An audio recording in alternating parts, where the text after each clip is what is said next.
다윗의 통치. 오늘 어제 보니까 이제 다윗이 열심으로 이 하나님의 나라의 그 왕국 가운데 그 모든 것을 다 이루고 또 이제 열심으로 이제 정복들을 해 나가면서 오늘 다윗이 통치를 해 나가는 이제 모습을 보게 됩니다. 여러분, 이제 통치 원리는 항상 이제 계속적으로 구약에서 반복되는 이제 이야기죠. 이제 아마 단어를 외웠을 것 같아요. 이제 제데카, 미시팟, 헤세드, 뭐 미시팟, 제데카, 헤세드 뭐 이렇게 얘기를 하는데, 정의와 공의와 뭐 사랑은 이제 뭐 헤세드, 사랑, 이제 이런 이야기로 이제 하죠. 그래서 요 세 가지 원리가 계속 같이 갑니다. 그래서 구약의 전 파트에서 다 나온다고 보시면 돼요. 그래서 항상 뭐 늘 듣게 되는 미시파트 제데카, 이게 또 오늘 다윗의 통치 원리예요. 그래서 우리 좀 한번 보겠습니다. 우리 13절인데요. 13절 읽어볼게요. 시작. 다윗이 소금 골짜기에서 에돔 사람 18,000명을 쳐 죽이고 돌아와서 명성을 떨치니라. 그렇죠? 이제 계속 이제 다윗이 이제 나라를 확장해 가는 와중에 있는 겁니다. 동서남북 계속적으로 이제 확장해 가면서 이제 전쟁을 하고 이기게 되고, 그리고 그것 가운데 군대를 주둔하게 되고. 그러니까 뒤에 이제 나오지요. 14절에 다윗이 에돔에 수비대를 두되 온 에돔에 수비대를 두니 에돔 사람이 다 다윗의 종이 되니라. 다윗이 어디로 가든 여호와께서 이기게 하셨더라. 그러니까 동서남북 어디를 가도 그냥 싸워서 이기게 돼요. 그러니까 위에 똑같아요. 블레셋이나 모압이나 이제 소바 왕이나 다메섹이나 또 이제 하맛 왕이나 어디를 가든 그냥 다윗이 전쟁했다 하면 이기는 거예요. 그러니까 지금 그 가운데 이 지금 영토를 지켜야 되니까 어떻게 하는 거예요? 수비대를 두는 거죠. 수비대를 둬서 지키게 하는 거예요. 그럼 뭐 하겠습니까? 성벽을 쌓게 되고 이제 거기를 이제 사람들이 기거할 수 있는 장소를 이제 만들게 되고, 결국은 나중에 사람들이 뭐 이주도 할 수 있고, 그래서 이제 이 나라를 이 지금 지역을 땅을 통치하게 되는 겁니다. 그러니까 통치의 원리 가운데 전쟁을 하고 수비대를 두는 거예요. 근데요, 14절 끝에 뭐라고 나와요? 이 전쟁에서 이길 수 있었던 비결은 누구께서 이기게 하셨어요? 여호와께서 이기게 하셨더라. 그렇죠? 항상 다윗의 이 모든 싸움의 원리입니다. 골리앗과 싸울 때도 똑같았어요. 너는 나에게 창과 검으로 오느냐 방패로 오느냐, 나는 여호와의 이름으로 내가 너에게 가노라. 반드시 이 통치의 원리가, 이 지금 전쟁의 원리가 다윗에게는 있었다라는 것. 그리고 나서 이제 행합니다. 15절입니다. 읽어보겠습니다. 시작. 다윗이 온 이스라엘을 다스려 다윗이 모든 백성에게 정의와 공의를 행할세. 그렇지요. 너무나도 중요한 통치 원리. 나중에 다윗의 이제 후손인 솔로몬도 사실은 지혜를 달라고 하는데, 지혜를 달라고 할 때 전제 조건이 하나님의 정의와 공의를 이루겠습니다였어요. 이루겠습니다. 그래서 우리 솔로몬의 지혜를 생각하시잖아요. 그 솔로몬의 지혜는 뭐냐? 정의롭고 공의로운 것을 실현하는 게 지혜입니다. 그래서 뭐 재산을 증식하고 뭔가 지금 나라가 부강병해지고 뭔가 지금 뭐 재산들이 많아져서 정말 지혜로운 판결을 한다, 뭐 이 정도가 아니라 정의와 공의를 실현하는 거예요. 이게 너무 중요한 이 지금 항상 구약에서 나오는 것이요. 그러면 정의는 무엇이냐? 사회 가운데 정의를 실현하는 거예요. 사회 가운데 약자들 가운데 그들이 잘 지낼 수 있도록 사회 가운데 정의를 행하게 합니다. 그래서 어쩌면 사회적이고 윤리적인 문제들을 정의로 다스려야 돼요. 근데 공의는 뭐냐? 이제 법적인 문제, 법적인 쟁송들. 그러니까 약자들이 강자에 의해서 질밥히는 것을 막는 것이 공의를 실현하는 겁니다. 그러니까 정의와 공의에 대한 함축적인 의미들이 너무 많기 때문에 이걸 뭐 그냥 제가 이거는 이렇다라고 한 줄로 요약해 드리기는 힘들 것 같아요. 하지만 정의와 공의를 실현하는 거예요. 그래서 조금 더 추상적인 개념을 가져가시면서, 하나님께서 약자들이 약자로서 짓밟히는 걸 원하시지 않았어요. 그러니까 어떠한 공평의 원리, 어떠한 사회적 약자가 배려되고 그들이 또한 하나님 앞에서 또한 이 백성들 가운데서 풍요롭게 사는 것. 그러니까 차준희 교수님이, 우리 한 달에 한 번씩 오시는 차준희 교수님이 늘 하는 말이 있죠. 두 개 가진 자가 하나를 나눠줄 수 있는. 근데 두 개 가진 자가 하나 안 나눠주려고 하죠. 그럼 누가 나서야 돼요? 왕이 나서야 돼요. 그래서 법적으로 사회적 어떠한 제도로 두 개 가진 자의 것을 뺏어서 하나도 없는 자에게 나눠주는 겁니다. 이게 지금 국가적 어떠한 통치 원리로 가야 된다고 늘 계속 얘기하는 거예요. 그래서 우리가 잘 아는 룻기 있지요. 룻기에도 이 사회적 어떠한 정의와 공의가 잘 실현된 사회가 마련되어 있는 겁니다. 무슨 말인지 아시겠어요? 이 룻이 나중에 가서 이삭을 줍게 되잖아요.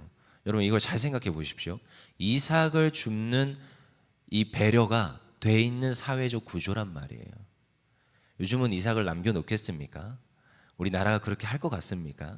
근데요, 이 지금 이스라엘 백성들 가운데 이러한 지금 사회적 분위기와 정의와 공의가 실현되고 있는 모습들이 있다는 거예요. 보아스가 룻을 배려할 수 있고, 야 소년들이여 너 함부로 하지 마라, 이렇게 또 절제를 시킬 수 있고. 이게 누가 나서야 돼요? 주인이, 왕이 나서서 정의와 공의를 실현해 줘야 된다는 것입니다.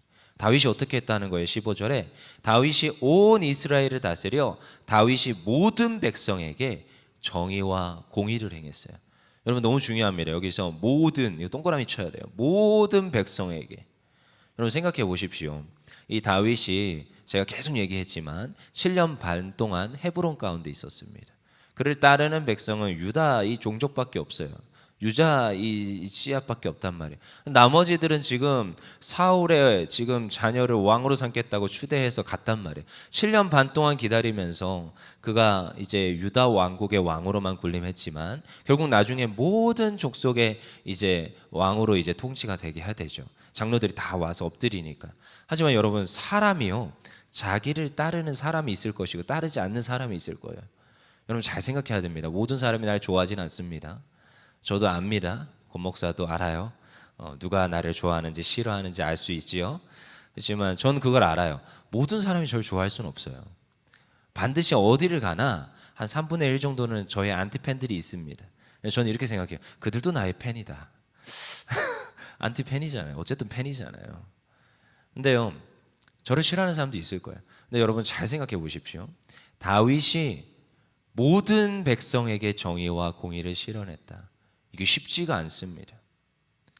사람을 안 치더라도, 그리고 어떠한 정치를 해나감에 있어서도 내 사람 쓰고 싶은 게 어떠면 왕의 본심이에요. 하물며 이 세상 지도자들도 그렇게 가잖아요. 하지만요, 다윗이요, 정의와 공의를 실현하기 위해서 얼마나 애쓰겠습니까? 그리고 이렇게 주둔 군들의 그 장군들과 그 지휘 체계 가운데 보내야 되는데 내 사람만 보낼 수가 없어요. 동서남북 수많은 곳에 지금 군대들을 파견을 해야 됩니다. 그리고 그들에게 지금 누구누구를 보냈다 상세히 기록하지는 않지만 그것 가운데 내 사람만 보내지 않았단 말이에요, 다윗이. 설득을 하고 이러한 과정들, 이러한 정치적 이 모습들 가운데 이 함축적으로 나오는 말이 뭐냐? 모든 백성에게 정의와 공의를 행했다라는 거예요. 그래서 그 수많은 사람들을 통치하고 다스리는 가운데 어쩌면 나의 말을 들어주지 않고 나의 편에 서지 않는 사람들조차도 그들에게 힘을 실어주고 그들을 세워주고 그들에게 권능을 줘서 이 모든 것들을 할 수 있도록 배려해 줬다는 거예요. 여러분 너무나도 중요합니다. 우리가 살아감에 있어서 하나님의 정의와 공의를 실현하는 게 결코 만만치 않습니다. 어쩌면 교회 생활에서도 그렇습니다. 결코 쉽지 않습니다. 이 남의 이야기가 아니라 우리의 이야기예요. 우리의 이야기. 다윗이요, 그냥 단순하게 정의와 공의를 행했다. 유다 백성들만 따르고 있었는데 다르한 그 지금 11지파는 따르지 않았는데, 여러분 분명히 파가 나눠져 있을 거란 말이에요. 장로들이 와서 엎드렸지만 그 중에서도 수많은 불평과 수많은 어려움이 있음에도 그들을 다 품어서 정의와 공의를 실현해 가는 그 다윗. 어쩌면 우리의 삶에도 있을 수 있습니다. 그렇지만 하나님 원하시는 것은 정의와 공의인 줄 믿습니다. 우리가 화목하길 원하고 화평하길 원하고 우리의 모든 가정과 우리의 모든 사역과 우리의 사업장에서 하나님 주시는 정의와 공의, 정말로 샬롬을 이루기를 원하는 것이 하나님 마음인 줄 믿습니다. 그리고 16절에 뭐예요? 스루야의 아들, 읽어보겠습니다. 시작. 스루야의 아들 요압은 군사령관이 되고 아일루스의 아들 요사밧은 사관이 되고. 여러분, 이 군사령관, 이 사관, 그러니까 다윗이 누구누구를 배치하느냐? 둘씩 배치를 합니다. 배치를. 그러니까 그냥 한 명 딱 세워서 정권을 주는 것이 아니라 조금씩 권한을 나눕니다. 여러분, 이게 특징이에요. 특징. 다윗이 사람을 세우는 원리 중에 하나가 연합하게 하고 공동체를 만들고 강력한 하나의 정권을 둘로 나누고 셋으로 나누고. 제사장끼리도 나누지요. 17절 읽어볼게요. 시작. 아이두베 아들 사독과 아비아들의 아들 아히멜렉은 제사장이 되고 스라야는 서기관이 되고, 이렇게 권한을 조금씩 나눕니다. 그래서 통치할 수 있도록. 이걸 어디서 배웠겠습니까? 이 다윗이 어디서 배워요? 사울의 아래에 있을 때, 장군에 있을 때, 그가 사울에게서 쫓겨다니면서 어디로 가요? 아둘람 동굴로 피신해요. 그곳에 누가 모여 있느냐? 상처받은 이들, 사울로부터 소외된 이들, 어쩌면 정치적 싸움에서 떨어져 나가서 패배한 이들이 어디에 모여 있느냐? 아둘람 공동체에 모여 있습니다. 거기에서 다윗이 다스리면서 배운 거예요. 그리고 약자들에 대한 그들의 마음을 이해하고 공감하는 능력을 어디서 배웠느냐? 아둘람 공동체에서 배운 거예요. 그래서 다윗에게 있어서 이 아둘람 공동체 너무 중요합니다. 제가 예전에 섬기던 교회에서 그곳에서 그런 공동체가 있었어요. 아둘람 공동체. 이름을 그렇게 만들더라고요, 자기네끼리.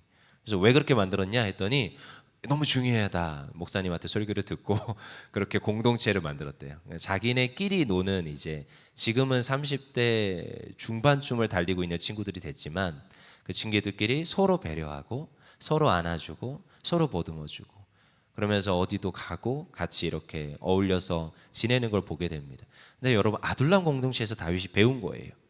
그래서 이들의 한 몇몇 뭐뭐를 보자면 시간이 허락하지 않기 때문에 이들을 세우고 이들을 지금 통하여서 다윗이 통치해 갑니다. 그리고 그 아들들도 대신들로 세워서 지금 나라를 전체적으로 기반을 조금씩 다져가는 거예요. 군사적 기반을 다지고 어떤 이제 통치적 기반을 다지고 제사장적 기반을 다지고 이 지금 나라를 하나하나 세워가는 거죠. 여러분, 어쩌면 우리의 인간관계도 그러합니다. 누군가를 편애하는 것이 아니라 하나님께서 원하시는 정의와 공의, 공평하게 우리의 삶 가운데서 샬롬을 실현하는 우리 모두 되길 원합니다. 다윗은요, 알았어요. 나 혼자 이 사명을 감당할 수 없다. 여러분, 철저합니다. 누가 있어야 돼요? 동역자가 있어야 돼요. 여러분, 교회도요, 동역자가 있어야 됩니다. 여러분, 가정에도 동역자가 있어야 됩니다. 진짜 지지리도 말을 안 들어요. 우리 남편이. 저도 남편이지만. 그래서 항상 이런 말을 듣죠. 남의 편이라고. 그렇지만 남편이요, 내 편이 돼야 됩니다.